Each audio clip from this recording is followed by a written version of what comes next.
So again, good afternoon to all of you. This is the first lesson for the second quarter in music, which is about the classical style of music. So we're already done with the Baroque period. So dati, sinabi ko sa inyo na ang Western music or ang Western classical music is subdivided into 5 different periods.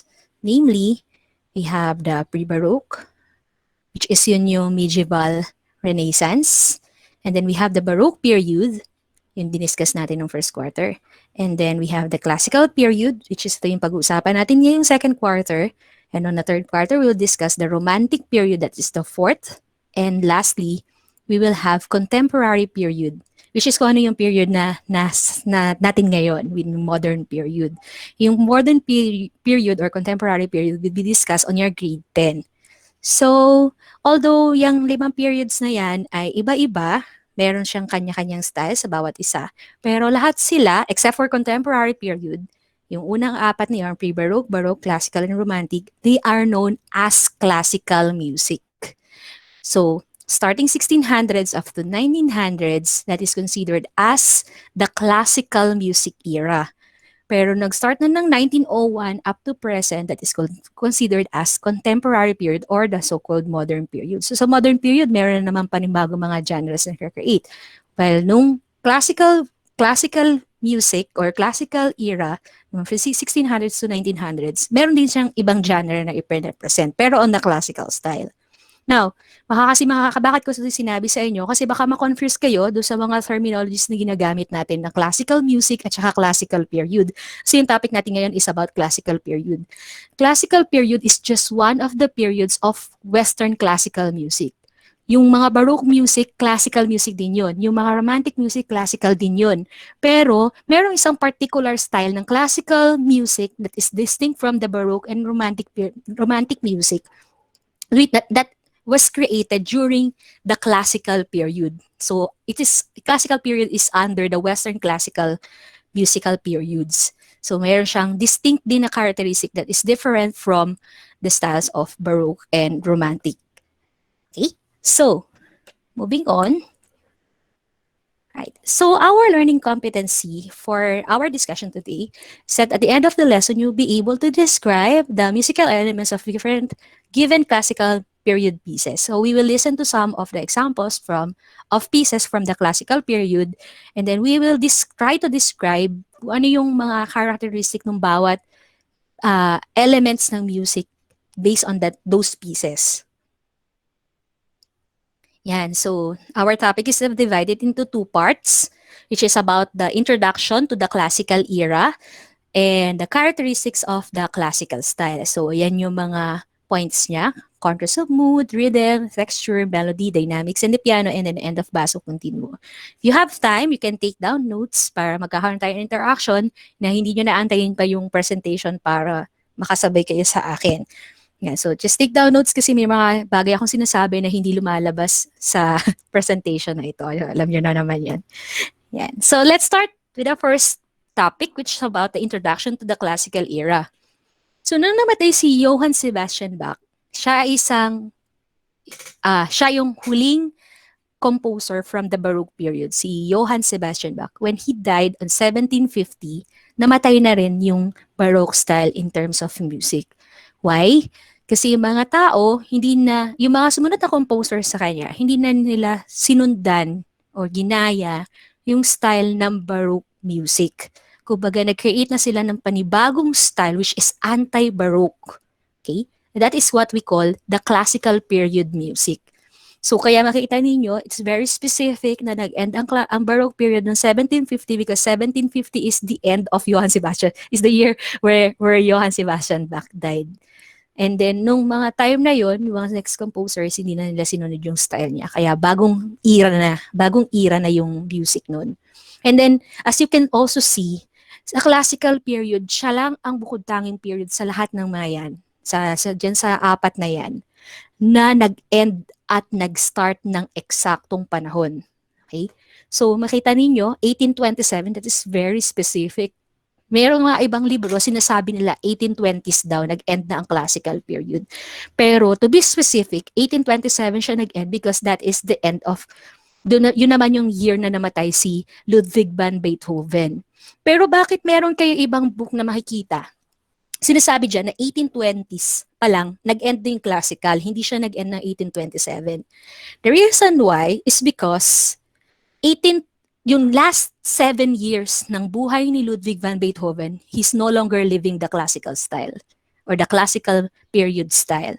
Nag-start na siya ng panibagong period which is yung romantic period noon sa last 7 years ng buhay niya. Kaya sinasabi na talagang totally nag-end na yung style ng classical music noong 1820s. Kasi hindi na ginagawa ni Beethoven yung style ng composition ng 1820 ng 1821 onwards. Kaya nung nagsimula na yung year na yon, yung 7 year na yon, last years of his life, nagsa-start na yung romantic period nun. Kumbaga parang simultaneously tumutugtog or mayroong bagong genre na nakakreate, classical style at saka yung romantic style, nagkaroon siya ng crossover. Ganun yung nangyayari sa kanya. Pero in some books, we could see that it really ended in 1827 kasi yun nga yun, dahil si Beethoven na yung kahuli-hulihan namang composer ng classical period. Kaya nung namatay siya ng 1827, nag-end na rin. Nag-end na rin yung classical period, which is, yun na yun. Nag-start na yung panibagong era ng romantic period. So, naintindihan niyo? So, nag-start ang classical era nung namatay si Johann Sebastian Bach, and then nag-end naman siya roughly between 1820s to 1827. Kasi nung panahon na yun na yung style na romantic period na, romantic music na sinisimulan ng gawin ni Beethoven. So mga dadating na araw, mas lalo kong i-elaborate sa inyo para maintindihan ninyo bakit ba nagkaroon ng transition naman from classical to romantic period. Bakit sobrang laki ng contribution nitong mga tao na to, nila Beethoven, nila Mozart, nila Haydn, pagdating sa hindi lang sa sa classical period, kundi sa classical music in general. Tutuusin silang tatlo nga lang talaga yung tandang-tanda mo na pangalan pag pinag-usapan yung classical music si Beethoven, si Mozart, sobrang kilala yung dalawa na yan. At saka bakit tinawag siya na classical period? Kasi nga, di ba pag sinabi nating classical, it speaks of immortality or parang eternal, na kahit ang tagal-tagal na panahon, parang vampira lang, di ba? Tagal-tagal na niya nabuhay, hundreds of years. Pero still, hindi siya tumatanda o hindi na kumukupas yung kagandahan niya. So, ganun din ang classical period. Kaya siya tinawag na classical period. Kasi kahit hanggang ngayon, yung music ng classical period, yun pa rin yung mga classical music na natatandaan natin. At saka yung style niya is yun pa rin yung pinapractice ng mga at ina-adapt at tuloy na ina-enhance ng mga modern composers. Kasi talagang sila yung nag-establish kung ano ba yung standard ng pagko-compose. At sila yung nag-standardize ng ano ba yung mga musical instruments na dapat meron sa isang orchestra. So yun, kumbaga parang idealistic, sobrang idealistic ng music from the classical period. That is why it is called classical period. Nakuha nyo? Nakuha yung explanation ko. Bakit ganun? Right. Yeah. Yeah, so let's talk about the introduction. So nag-introduce na ako ng bahagya kasi wala yun sa presentation ko. Oftentimes, all Western art music is referred to as classical music. That is true. Sabi ko sa inyo, kahit na Renaissance pa yan o kahit Baroque pa yan, tinatawag pa rin siya na classical music.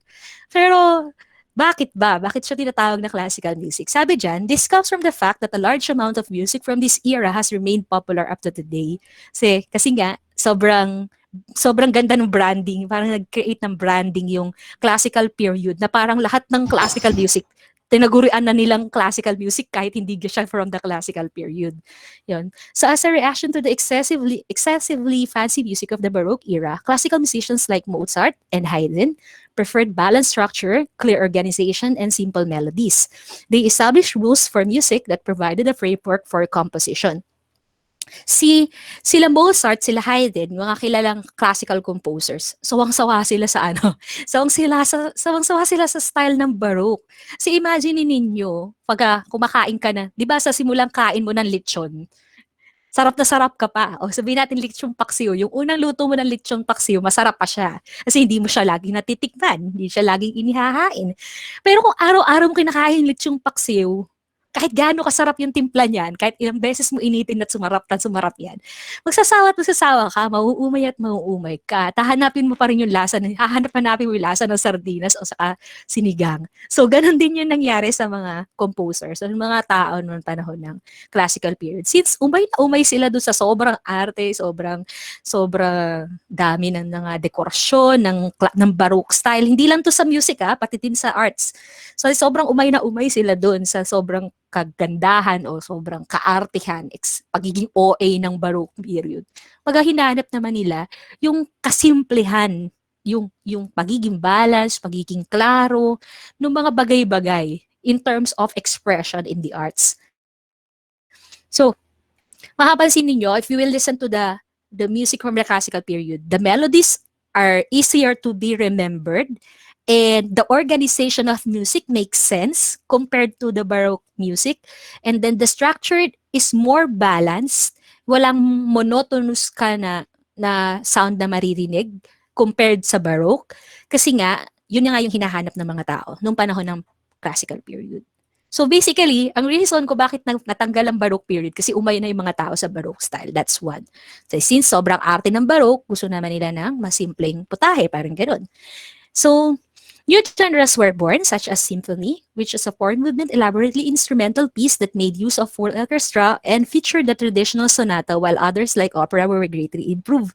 So, di ba nung Baroque, Renaissance, at saka dito, medieval period, merong mga genres na naka-create nun, like the Gregorian chant, madrigal, chansons, yung, ano pa ba, troubadour, we have the concerto, meron tayo tinatawag na concerto grosso, meron tayo tinatawag na opera, meron tayo tinatawag na oratorio, yung mga yan yung genre ng classical music sa period na yon, ng medieval, Renaissance, saka ng Baroque.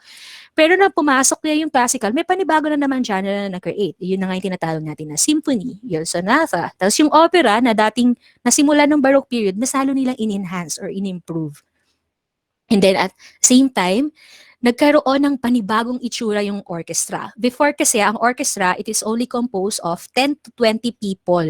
Pero nung pumasok na tong classical period, because of Franz Joseph Haydn, na in-expand niya yung orchestra from 20 to 60. So ngayon, yung standard size ng orchestra, which is until now, yun pa rin yung sinusunod, is 60 persons na yung bumubuo ng isang orchestra. Dati, ganun lang siya kaliit. Pero because of the classical composers like Haydn, lumaki yung orchestra, naging na siyang nagkaroon na siya ng mga 20 members. And at the same time, yung instrument ng piano, ni-replace niya yung harpsichord ng Baroque period, at mas nagigay ng madali yung pag-express ng mga musicians ng kanilang mood or emotions through the music. Kasi may ability yung piano na gawin yon sa pamamagitan ng mga dynamics at saka sound na napoproduce niya. Yun. So yan. Ang piano ay na-create nung panahon ng 1750s. So composers and musicians were beginning to think of themselves as artists, not merely servants to the wealthy. So bakit ganon? Kasi nung panahon ng Baroque period, di ba, isa sa mga historical events during the time is the rise of aristocrats. Yung mga aristocrats, mayayaman sila, makapangyarihan sila yung may mga kakayahan na mag-hire ng mga musicians, and they consider their musicians as part of their servants, na kailangan sa akin ka lang exclusive nakakapag-perform, ako lang nagbabayad sa'yo, ako bumubuhay sa'yo, parang ganun. So they consider their musicians, their artists as servants. Pero nung pumasok yung 1750s, nagkaroon ng major historical event na tinatawag natin na Industrial Revolution. Industrial Revolution is ito na yung pag-rise ng mga businessman, ng mga landlords, ganyan.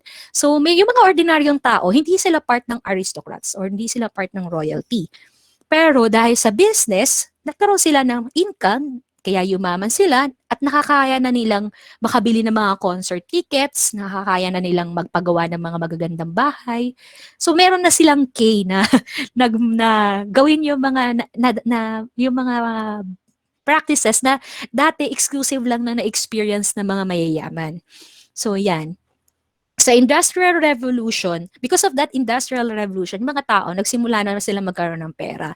Dahil doon, nakapagpatayo na sila nakapag na-introduce yung ideology ng public entertainment. Ayun yun, na mayroong mga concert halls, na hindi lang, kasi dati ang mga concerts, yung mga sinasabi natin sa inyo, yung mga concerto na yan, yung mga opera na yan, napapanood lang ng mga aristocrats yan.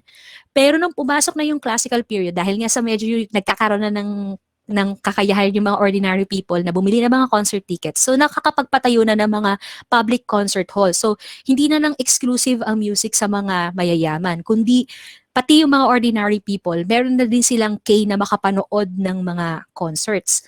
At yun ang dahilan kung bakit medyo nakakapagmalaki na yung mga musicians. Dati kasi ang parang a source of income lang nila yung mga patron nila, yung mga mayayaman na nag-hire sa kanila. Pero ngayon, pwede na silang kumalas dun sa mga patron nila at mag-go na lang sila into public performances. Kaya they no longer consider themselves as slaves or servants nito mga tao na to, kundi they consider themselves as artists. Si Mozart nga, meron pang instances na, may pang instance na inaaway niya talaga yung patron niya. Patron niya, sinabi niya na sinabi ng patron niya, marami akong pwedeng i-hire na kapalit mo. Pero sabi naman tapos ang sagot ni Moses sa kanya, totoo yun, marami kang makakaya na kapalit ko, pero ako yung the best. Meron siya mga ganong klaseng statement. Si Beethoven din, meron siya inaway na isang prinsipe. Sabi niya, maraming prinsipe sa buong mundo, pero nag-iisa lang ang Beethoven. May mga ganon na silang litanya. Kasi nga, pwede na sila talaga magmalaki kasi maraki na yung public na maaaring maka-appreciate sa mga gawa nila. So, that's another thing. And yan, sabi dito, the classical era, which lasted from 1750s to 1827, brought forth some of the most popular Western music of all time. In fact, yung mga alam nga natin na Western music sa ngayon, ay galing talaga siya sa classical period. For example, Für Elise. Für Elise, another is yung Eine Kleine, Symphony number 5 in C minor, yung mga Surprise Symphony, yung Ode to Joy, yung it came from the classical period. Yung mga binanggit ko na yan, Moonlight Sonata, yan. Lahat ng mga yan ay na-create noong classical period. Kaya nga parang lahat ng Western music na natatawag ng classical music kasi sa sobrang kilala ng mga piyesa ng classical period, parang na-generalize na lahat ng period ay classical music, ganun. So the simple and balanced music of this era was like a breath of fresh air after the more complex and ornate music from the Baroque era. Besides a simpler structure and less complex melodies, this era is also known for its creation of the symphony. That is one of the popular genres during the time of classical period. So we see characteristics, the main points for classical period is it is simple, madaling matandaan yung melody, and the music is balanced. Makikita mo yung contrast nung major and minor tonalities, balance yung dynamic markings, mahina at malakas, balance yung texture niya na meron time na nag-solo or homophonic and going to polyphonic. So we could see that yung pagkaka-structure ng music niya is well balanced. Nandun yung positive, negative palagi. Kaya mas madali siyang pakinggan. Hindi tulad ng music ng Baroque period na sobrang monotonous. Kung negative, negative lang. Kung positive, positive lang. Kung mabilis, mabilis lang. Kung mabagal, mabagal lang. So sa classical period, nagawa ng paraan ng mga composers na gawing balance yun, na mapagsama niya yung two contrasting themes to create an expression do sa kanilang mga emotions na gusto nilang i-convey. Yan. So, Charlie Jan, also since the music of the classical era was more user-friendly, more people participated in the creation of music. Before, music was mostly enjoyed by the rich. However, during the classical era, more people from varying social classes enjoyed, produced, and composed music. During this era, everyone was invited to enjoy the lovely and uplifting sounds of classical music. So, dati kasi, di ba, pang mayaman lang talaga. Actually, parang ngayon nga Yung ideology natin na, pag nag-aaral, bakit mayaman ka ba? Ba't ka mag-aaral ng music? Yung mga gano'n na ideology natin. Nakuha actually yan sa mga sinaunang paniniwala nila na mga mayaman lang ang may kakayahan na makapag-aral ng music. Pero nung panahon ng classical period, sinira nila yung ideology na yon. Kasi naging mas cheaper yung pagbili ng tickets or pag-hire ng mga music teachers. Kaya kahit na hindi ka ganun kayaman, kaya mo ka pa rin makapag-aral ng music. So, naibaba sa mga ordinaryong tao yung music education at saka yung musical performances. Yan. Kasi baka sinabi siya na user-friendly kasi sobrang dali niyang tugtugin, sobrang dali niya matandaan, at mas madali siya, dahil doon, mas madali siya na-appreciate ng mga ordinaryong tao. Is there anything else? Yan. Okay, so that's the first part of our discussion. So far, do you have any questions? Dali. Okay, wala po. Sige, Wala naman if po. you have any, you can type it on the chat box. We'll try to answer. Naintindihan niyo kung ano yung difference ng classical period sa classical music? Nakuha niyo yun? Opo. Yan. So, classical music is a general term, a general umbrella for all the music from 1600s to 1900s. Particularly Western classical music. Pero pag sinabi natin classical period is just one of the periods of the Western classical music which range from 1750s to 1827. That's the difference. Okay? So, let's move on. Since wala na kayong tanong, let's move on to the next topic which is about the characteristics of the classical style. So, the first characteristic is contrast of mood. Sabi dito, great variety of and contrast of mood receive new emphasis in classical music. When you say mood, it means emotions. We know that music is an expression of emotions through sounds. So, sa music, makakarinig ka ng iba't iba, ng varying moods. For example, you can feel, as you listen to music, you could feel that sadness, you can feel happiness, you can feel tense, di ba? You can feel peaceful. So, meron siya mga moods na kino-convey. Now, sa panahon ng Baroque period, wala yung ganun. Hindi present yung ganong ideology ng expression of your emotions through music sa pamamagitan ng varying sounds. Pero nang pumasok yung classical period, because of the different parang manipulation of musical elements, nagagawa na ng mga composers na makapag-convey ng iba't ibang klase ng mood. And another thing is, makikita natin na nagko-contrast siya sa isa't isa. For example, as you listen to One Piece, sa simula niya, maaaring mafe-feel mo na parang it's very peaceful and then all of a sudden, it is gradually building up into another mood na maaaring mas maging tense siya. From peaceful to tense. So, two contrasting mood yun kasi negative, positive yun, di ba? Or maaari naman na sa first part ng music, you could hear melancholic sound. And dahil because of the minor tonality, gumagamit siya ng minor scale. And then, all of a sudden, ililid ka niya into a major scale of music na nakakapag-convey naman ng another mood which is happiness. Diba? So, yun yung sinasabi dito na contrast of mood. Sabi dyan, no, that only there are contrasting themes within a movement. Ibig sabihin sa isang pyesa, sa buong pyesa. Maaaring meron doon na mga contrasting themes doon sa pyesa na yun. At the same time, meron pa rin siyang, nagkakaroon pa rin siya ng striking contrast within a single thing. Maaaring simula, naging minor siya, tapos sa pakalagitnaan nung melody na yun, magkakaroon ng, mag-shift siya into major, magta-transpose siya into major. Ganun ka flexible ang classical style. Kaya nasasabi na merong contrast of mood. Another, ayan, no? Mood in classical music may change gradually or suddenly. Gradual, ibig sabihin, unti-unti. Or maaaring suddenly, all of a sudden, bigla na lang, from mahina, bigla na lang lumakas, ganyan. So, expressing conflicting surges of elation and depression.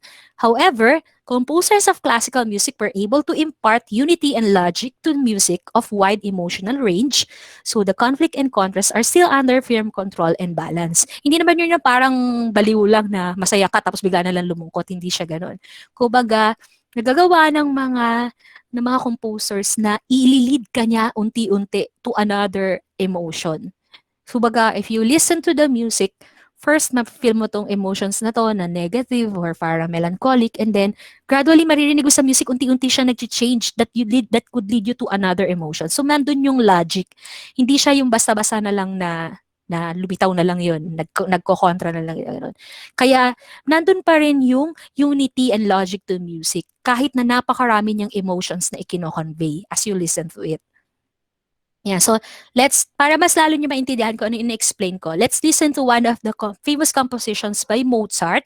It is entitled Symphony Number 40 in G minor, K550. Bakit merong mga numbering? Si Mozart lang yung bukodahing composer na may ganyan. May K and then 550.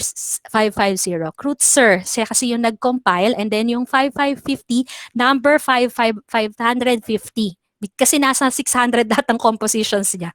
So, kaya pang number 550 to na composition ni Mozart, yung Symphony number 40.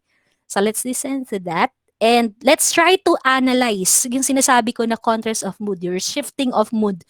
So, in this music, first you will hear the melancholic sound because of the minor tonality. Kasi nasa G minor siya sa simula. And then unti-unti it will lead you to a cheerful sound na magiging siyang G minor, magiging siyang B flat major. Kaya parang naging cheerful yung sound niya. So let's listen to this. And okay, here it goes.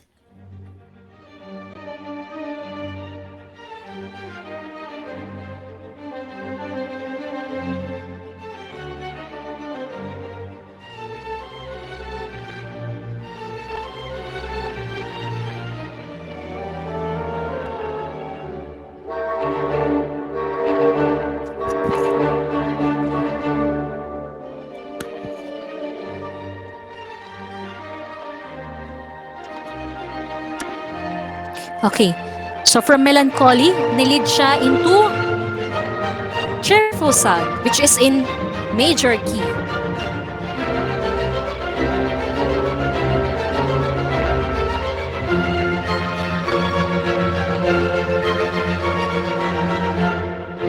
So from yung masaya na yon, biglang naging peaceful.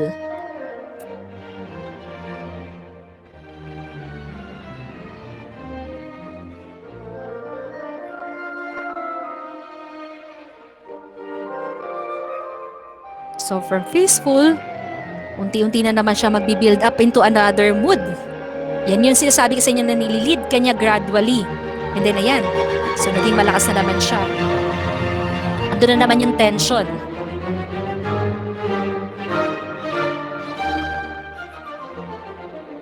Then hina ulit. Another mood na naman. Okay? So naiintindihan ninyo yung sinasabi na contrast of mood. So, mga classical composers, magaling sila sa mga ganyan. It could, nakakapag-shift sila from melancholic to happiness, to peaceful, to full of intensity. Kaya nilang gawin yun. So, yan ang isa sa mga characteristic ng classical music. Yeah, familiar ba kayo sa piyesa na yan? Siguro narinig nyo na to, no? Symphony number 40. One of the most popular pieces from the classical period yan. Hindi nyo lang siguro alam yung title niya. Yun. Right? So next is rhythm. When you say rhythm, it means the flow of music. So it pertains to the time element. It is the time element of music. So it is composed of different beats. Bawat beats, di ba? Tinuro ko sa inyo yan ng grade 8, nung grade 8 ninyo. Bawat beats, meron siyang particular duration ng haba o ikli ng music na yun. So pag pinagsama mo yung mga haba at maikli, that is what we call rhythm. So sa classical period, isa sa characteristic niya is meron siyang flexibility in terms of rhythm. Dati kasi sa Baroque period, very consistent ang rhythm niya. Kung mabilis, mabilis talaga. Kung mabagal, mabagal talaga. Kung sunod-sunod, yung beat, yung rhythm, sunod-sunod talaga. Pero pagdating sa classical period, although meron pa rin naman yung ganun, may ganun pa rin ideology na merong consistency when it comes to yung grouping of notes, pero bakit sinasabi na nagkaroon ng flexibility? Kasi mas marami ng mga rhythmic pattern na ginagamit compared dun sa Baroque period na parang ito lang yung normal na rhythmic pattern na sinusunod. And aside from that, makakarinig ka ng mga unexpected pauses. Ibig sabihin, alagitnaan, biglang huminto. Gaya na narinig nyo kanina, di ba? Yung transition from taran, taran, taran, huminto. Tararan, tararan, tararan, tan. Yun yung mga sinasabi dito na unexpected pauses. Next is meron siyang mga syncopations. Ano ibig sabihin ng syncopations? Ang syncopation is displacement of accent. Di ba ang beat natin is lagi yan, ang accent niya is laging on the first beat. 1, 2, 3, 4. 1, 2, 3, 4. Kapag yung first beat na yon, inalisan mo ng accent, inalis mo yung accent sa first beat, yun yung tinatawag natin na syncopation. Maaring halimbawa, ilagay mo siya sa second or fourth. Example, 1, 2, 3, 4. 2, 3, 4. Nagkakaroon na siya ng syncopation. Kasi normally, nagiging siyang 1, 2, 3, 4. 1, 2, 3, 4. 1. Diba? Lagi nasa first or third or mas malakas kadalasan sa first. Pero once na nilagay mo yung accent dun sa second beat or sa fourth beat, magbabago yung feeling niya. Kaya tinatawag na syncopation.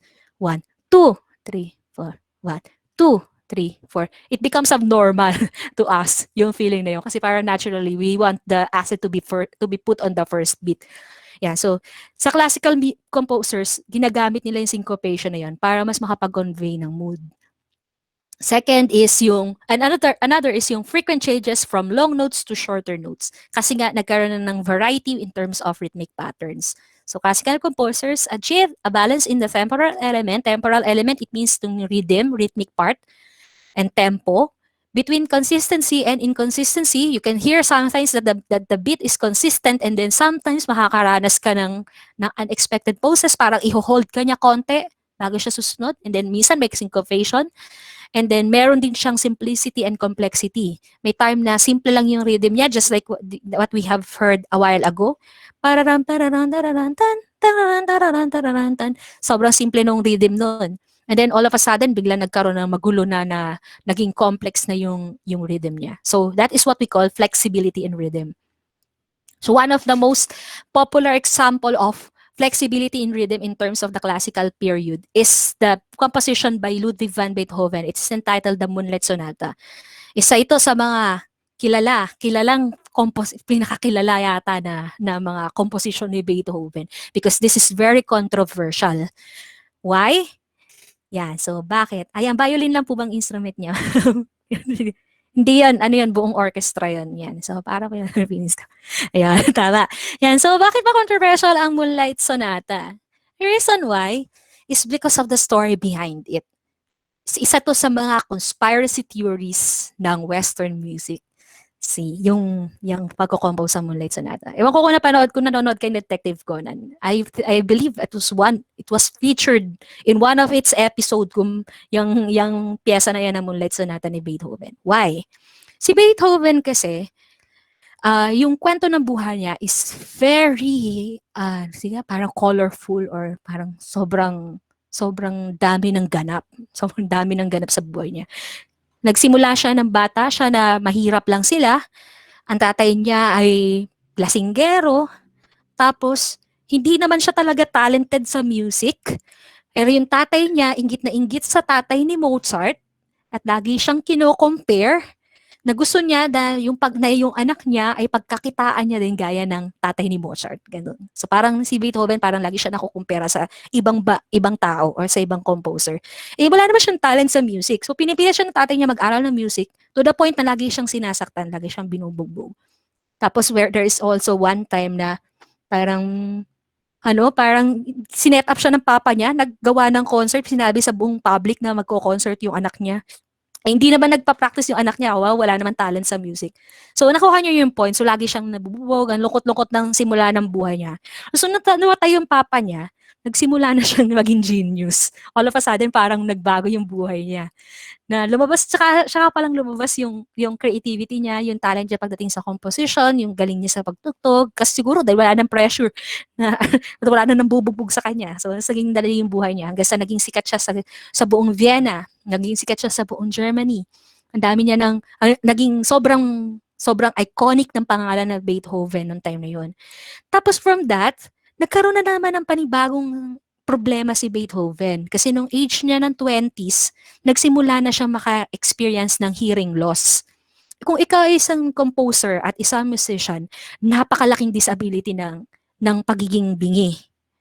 Bakit? Kasi syempre, yung tugtog nakabase yun sa pakikinig. Yung pagko-compose nakabase yun sa pakikinig. So, sinasabi na yung simula ng panahon na yon na unti-unti nabibingi si Beethoven, yun na yung start ng struggle na talagang na siya sa buhay. In fact, yung mga compositions niya na create nung panahon na yon na unti-unti na siya nabibingi, yun na yung parang start ng romantic period ng panibagong period ng music. Bakit? Kasi rinig na rinig mo sa compositions ni Beethoven yung struggle niya, sa frustration niya sa kanyang medical condition, yung discouragement niya, yung depression niya sa na-experience niya, at lalo na nung mga talagang part na nabingi na siya. Gaya nito, itong kinompose niya itong Moonlight Sonata, wala talaga siya naririnig nito. So, naando na yung yung parang mga tao, unti-unti na nawawalan ng tiwala sa kanya kasi nakikita ng mga na-discover na ng mga tao na yung sikreto niya na nabibingi na pala siya. So, unti-unti ulit siyang bumalik sa pagiging mahirap, pero nagsa-struggle pa rin siya sa pagko-compose niya. But anyway, yung details ng buhay niya saka ko na lang i-discuss sa inyo. Pero yung idea nitong Moonlight Sonata, nung kineate ni Beethoven tong Moonlight Sonata, bingi na siya. Sinasabi na nung panahon na yon hindi pa niya sinasabi sa mga tao yung kanyang medical condition. Only a few people ang nakakaalam ng medical condition niya. And then one night daw, habang nasa labas si Beethoven, meron daw isang matandang babae na nagbigay sa kanya ng note at sinasabi dun sa note na yun na ipag-compose mo ko ng isang sonata. Sonata is a piece for a solo instrument, ng isang sonata that is dedicated for my funeral. So, si Beethoven, dinedicate niya itong Moonlight Sonata na to dun sa matandang babae na yon na nagpakombo sa kanya. Imagine ha, since bingi na siya nun, hindi niya narinig itong Moonlight Sonata in actual. So, the music was created only in his mind, in his mind's ear. Na-imagine niya lang yung sound niya sa isip niya. Hindi niya talaga narinig yung totoong tunog ng Moonlight Sonata. So bakit to very controversial? It's because some people say na itong pyesa daw na to is a cursed piece dahil hindi daw talaga nag-e-exist. Wala daw talagang matandang babae na nag-e-exist. Kumbaga, para siyang spirit or sabi na baka imagination lang siya ni Beethoven nung mga panahon na yun. Kumbaga, yung senaryo daw na yun na sinasabi ni Beethoven, hindi daw siya talaga nag-i-exist dahil wala daw talagang taong ganun na yung base dun sa description niya. Wala daw talagang ganung experience. Kumbaga, parang in-embody nitong piece na to yung nai-imagine niyang yung emotions na nararamdaman niya, yung depression na nararamdaman niya, and he put it into music. Kaya nga daw, sinasabi that this piece daw is cursed, na kasi meron daw mga tao na pag tumugtog daw nito, tinugtog tong piyesa ng Moonlight Sonata, either they died or somebody they love ang namamatay. Yun, sa ano lang yun, conspiracy theory lang yun. Ibig sabihin, hindi siya proven to be true. Although marami nang sasabi na nangyayari nga daw siya. Pero kung makikinig ka lang naman sa kanya, wala naman daw nangyayari. Ang nangyayari lang daw yun kapag pina-perform mo yung mismong pyesa. O ikaw mismo yung nag-perform ng pyesa na yun. And by the way, Moonlight Sonata is composed of 3 movements. Yung first movement niya, ito yung paparinig ko sa inyo, which is yung Piano Sonata number 2 in C sharp minor, quasi una fantasia. Quasi una fantasia, ibig sabihin niya, first movement fantasia. Yan, so opus number 27, number 2. Pang 27 piece niya, pangalawa, yan, 27 piece niya. Yan. Meron pa siyang second movement na mas masaya kaysa dito at saka third movement na mas mahirap. Yun yung kadalasan na ginagawa nila na pang competition. Pero itong Moonlight Sonata first movement, ito yung parang sinasabi na cursed piece daw ni Beethoven. So let's listen to it. Huwag kayo matakot ha. Tinakot daw kasi ni Ma'am Lay eh. Yan. So ano lang yan, para lang yan sa mga tumutugtog ng Moonlight Sonata. At saka hindi yung totoo, parang chismis lang yun. Yan, so let's start. Here is the first movement of Moonlight Sonata.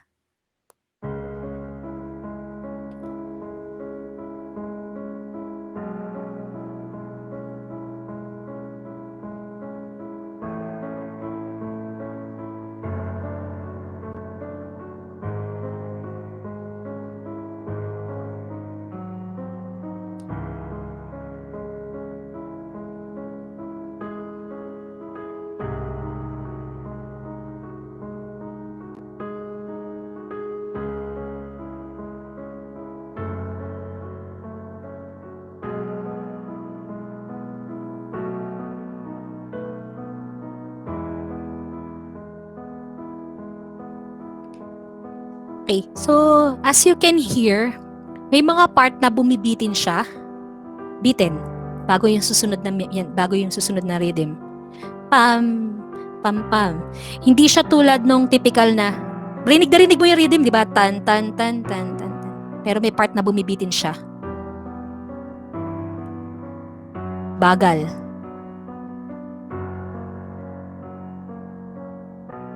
Bagal ulit. Tapos, ito na naman, flow na naman siya. Yun yung sinasabi natin na flexibility in terms of rhythm ng classical music. Yan. Pakinggan nyo na lang ng buo. Pakinggan nyo na lang yung buo yung Moonlight Sonata. Maganda yung git ng part niyan. Yung parang kadensa niya. Sobrang ganda ng kadensa nito. And then yung ending niya, sobrang ganda rin. Miski yung third movement niya, yung fast part ng Moonlight Sonata, ibang pyesa na yun. Pakinggan nyo na lang, i-search na lang siya sa YouTube. Moonlight Sonata, third movement. Maganda din yun. Yan. Okay. So, naintindihan nyo ibig sabihin na flexibility in terms of rhythm. You can see, di ba, doon sa pyesa, parang dire-diretso naman yung rhythm niya, pero nagkakaroon ng flexibility from consistent to inconsistent. Pam, pam, pam, pam, pam, pam, pam, pam, pam, pam, pam. Parang bimibitin ng konti. Yun yung sinasabi na flexible. Hindi siya laging consistent. There are times na nagiging siyang inconsistent. Right. So, next. The third characteristic of classical style is in terms of texture. Noong panahon ng Baroque period, isa lang yung style nila, polyphonic. Kasi parang tuwan-tuwa yung mga composers noon na nauso na yung polyphonic. So lahat sila puro polyphonic yung ginagawa. May daming melody sabay-sabay na ginagawa. Yung counterpoint, 'di ba? Dalawang melodies yun nag-aaway sa isa't isa. Tuwan-tuwa sila sa ganun sa mga polyphonic texture. So yung mga tao gulong-gulo. Gulong-gulo sila. Ano ba talaga yung melody? Dahil just sa counterpoint na yan, ang dami-daming melody ka naririnig sabay-sabay. Hindi mo na naiintindihan ano ba talaga yung music na kine-create ng Baroque period. Nung pumasok yung classical music, since gusto nga nila na mas simple, mas gusto nilang palitawin yung melody. So, nag-change from polyphonic texture to homophonic texture. Sa homophonic texture kasi, there is one melody and then the rest of the instrument serve as an accompaniment to that melody. So, for example, ang magme-melody is piano. Rinig na rinig mo yung tono ng piano, yung yung tune na kine-create ng piano compared dun sa harmony na kine-create ng orchestra. Kaya distinct na distinct yung melody ng mga pyesa from the classical era. Kaya nga sabi, 'di ba, mas madaling matandaan ng tono ng classical ng mga pyesa sa classical period kasi nga yun. It's because of the homophonic texture. Dahil nagsa-stand out yung one melody contrary dun sa accompaniment which is yung orchestra. Yun kasi ibig sabihin ng homophonic. So the texture is treated as flexibly as rhythm. So kagaya din ng rhythm na parang merong consistent and merong inconsistent, nagiging flexible din yung texture ng classical music. There are times na naka-homophonic siya, and then there are times na magiging siyang tutti. Ibig sabihin, nagsasama-sama yung iba't ibang melodies ng buong orchestra. So nag-shift yung from homophonic to polyphonic yung mga compositions. Kaya nagkakaroon ng mas complex na polyphonic texture or ng sound yung mga compositions. Yan. So example nito is the Marriage of Figaro. It is A Marriage of Figaro is opera ito na kinreate ni Mozart. At yung mapapakinggan natin is ito yung overture. Sabihin ito yung introduction na bago magsimula yung mismong act ng Marriage of Figaro. So yan. So this is K492. Let's listen to it.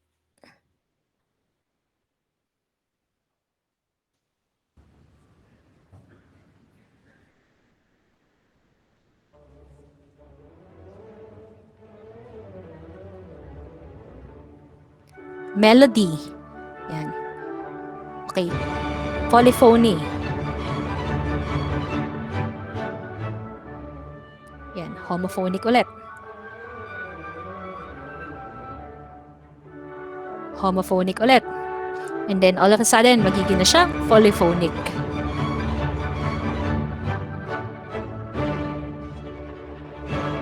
We have the violins as the lead.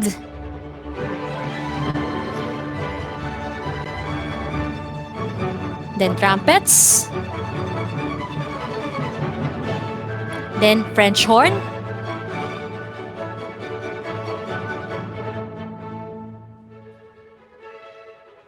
Then nag-shift na naman siya sa wind instruments.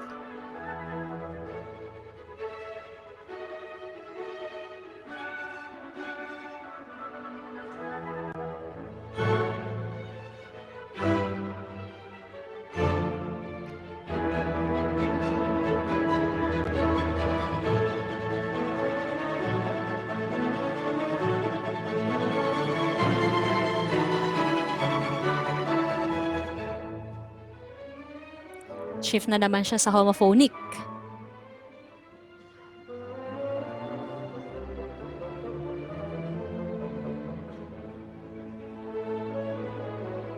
Yan. So, nakita natin, di ba? Ang galing nung nung pagkakabalance niya, nagta-transfer yung pagiging soloista or yung may hawak ng melody sa iba't ibang instruments. Yun. Isa yan sa mga sa mga si Mozart lang ang nakakagawa. Kaya nga siya tinagurian na genius eh. One of the greatest genius of all time pagdating sa music. Kasi yung ganyan niyang ideology pagdating sa pagko-compose. Kagawan niya ng balance from yung homophonic texture, tapos itong instrument na to ang highlight, tapos biglang magiging tutti. Tutti ibig sabihin lahat kakasama. T-U-T-T-I. Yun ibig sabihin ng tutti. Means lahat. Lahat ng orchestra tutugtog sila ng sabay-sabay. From homophonic to polyphonic na tutti, and then mag-shift na naman, panibagong instrument na naman yung magiging soloista, homophonic na naman yun, and then gano'n na naman. So, next tayo. So fourth is in terms of the melody. Classical melodies are among the most tuneful and easiest to remember. The themes of even highly sophisticated compositions may have a folk or popular flavor. So yung mga classical compositions or music from the classical period are very tuneful and easy to remember.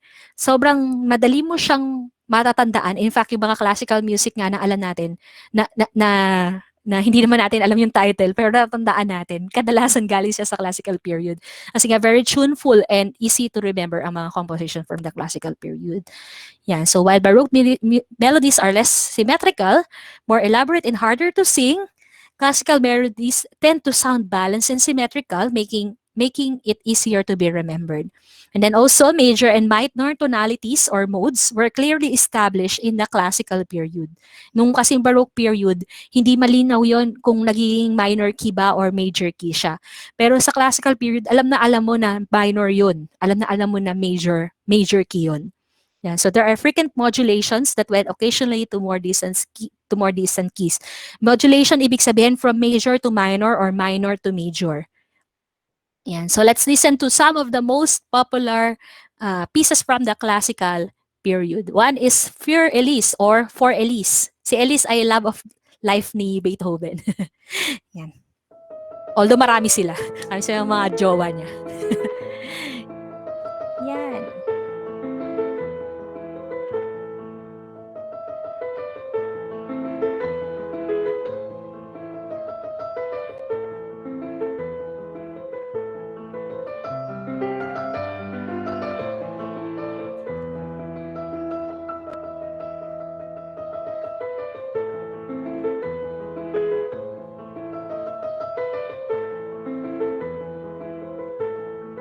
Yan. So, pakinggan nyo na lang yung buo ng Pure Elise. Alam ko, familiar na kayo dyan. Lalo na sa mga naglalaro ng auto jam, mga piano tiles. Lahat ng mga laro.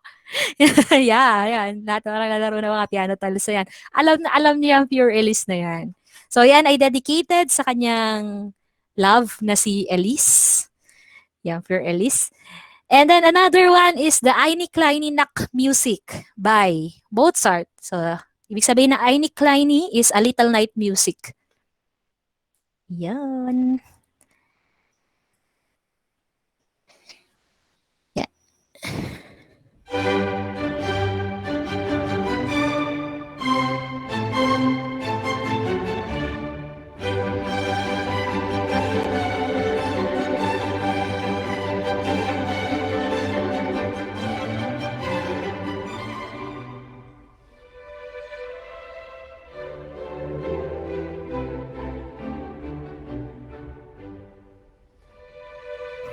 Familiar ba kayo sa Ini Kleiny?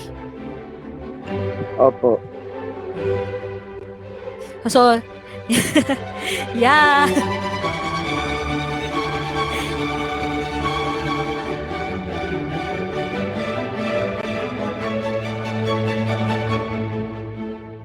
Yun. So that is Ine Kanimiak Music. Maaaring hindi nyo alam na yun pala yung title nun. Pero alam nyo yung tunog niya yun. Tan, tan, tan, tan, tan, tan, tan, tan, tan, tan, tan, tan, tan, tan, tan, tan, Tom and Jerry mo.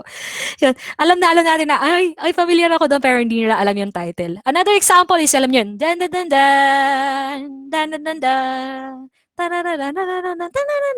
Yung piyesa na yun, that is Symphony number 5 in C minor. Another is yung Ode to Joy. Kinakanta kapag bagong taon.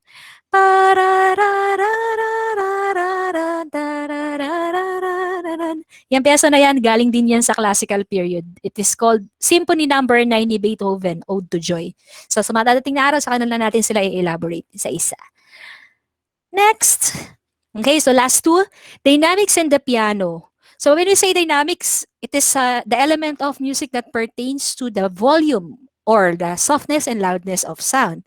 So nung panahon ng Baroque period, although meron ng uso na yung dynamics noon, pero yung sinasabi nila na ladderized dynamics, ibig sabihin parang bigla ka na lang nag-step into another dynamics, parang wala man lang intro-intro, bigla na lang lumakas, wala man lang intro-intro, bigla na lang humina.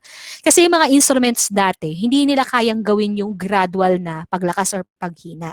Pero nung panahon ng classical period, since na-invento na nga yung piano, yung musical instrument na piano, naging possible na yung pagkikreate ng nga tinatawag natin na gradual dynamic changes. So ano ba yung gradual dynamic changes na to? Siguro na grade 8 kayo, tinuro ko na to sa inyo, di ba?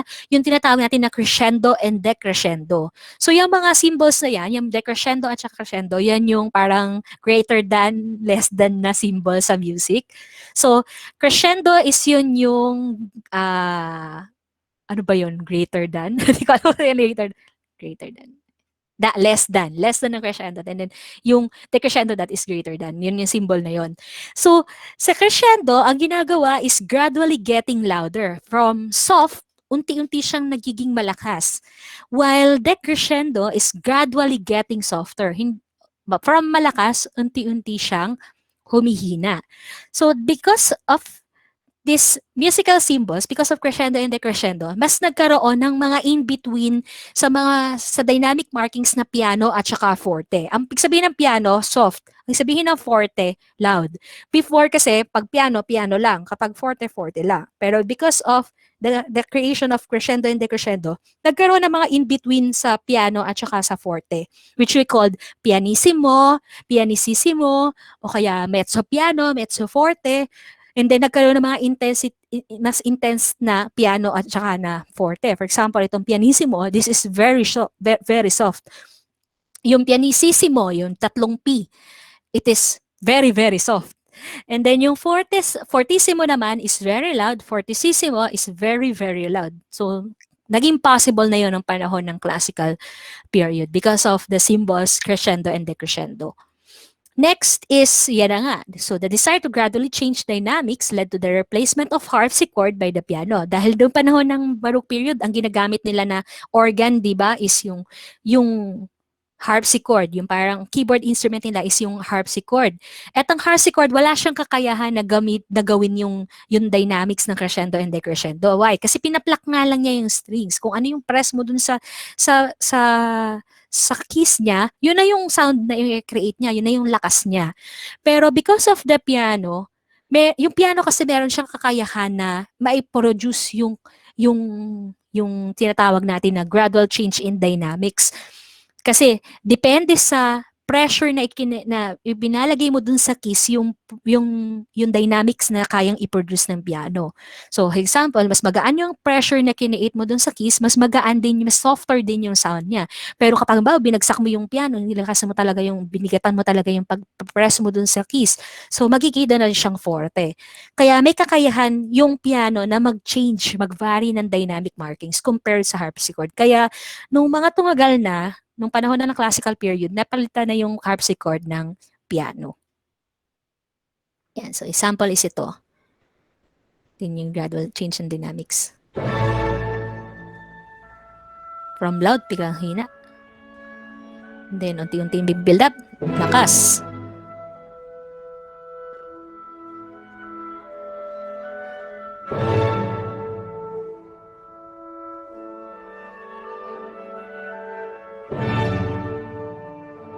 Yan. So, this is the 7th Symphony by Ludwig van Beethoven. This was dedicated to the wounded soldiers a few months earlier in the Battle of Hanau.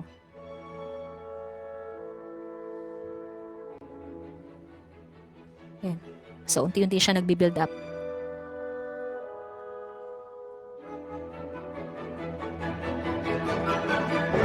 So, crescendo.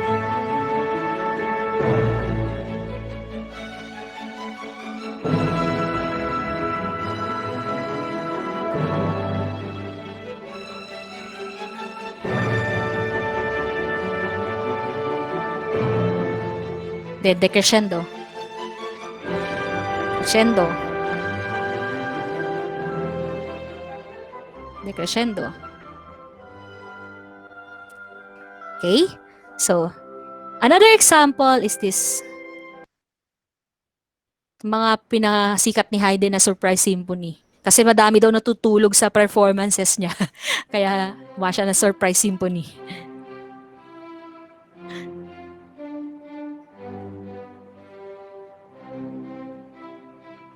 So, simula niya, tahitahimik.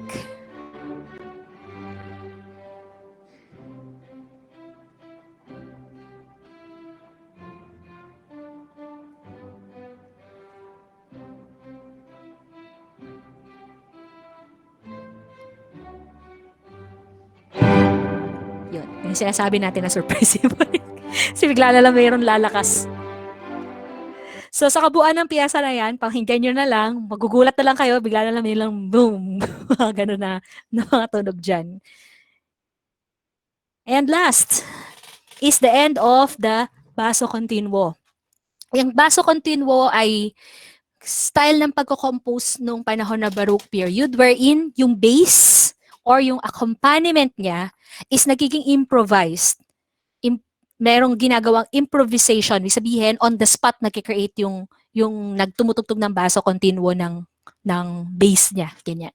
So, Baroque's basso continuo was gradually abandoned during the classical period, and one of the reasons why it became obsolete was that more and more music was written for amateurs who could not master the difficult art of improvising from a figured bass. Ang figured bass kasi, yun na nga, more an improvisation siya. Ibig sabihin, on the spot kang naggagawa ng tugtog mo. And hindi naman lahat ng amateurs kaya makapagawa ng on the spot na music.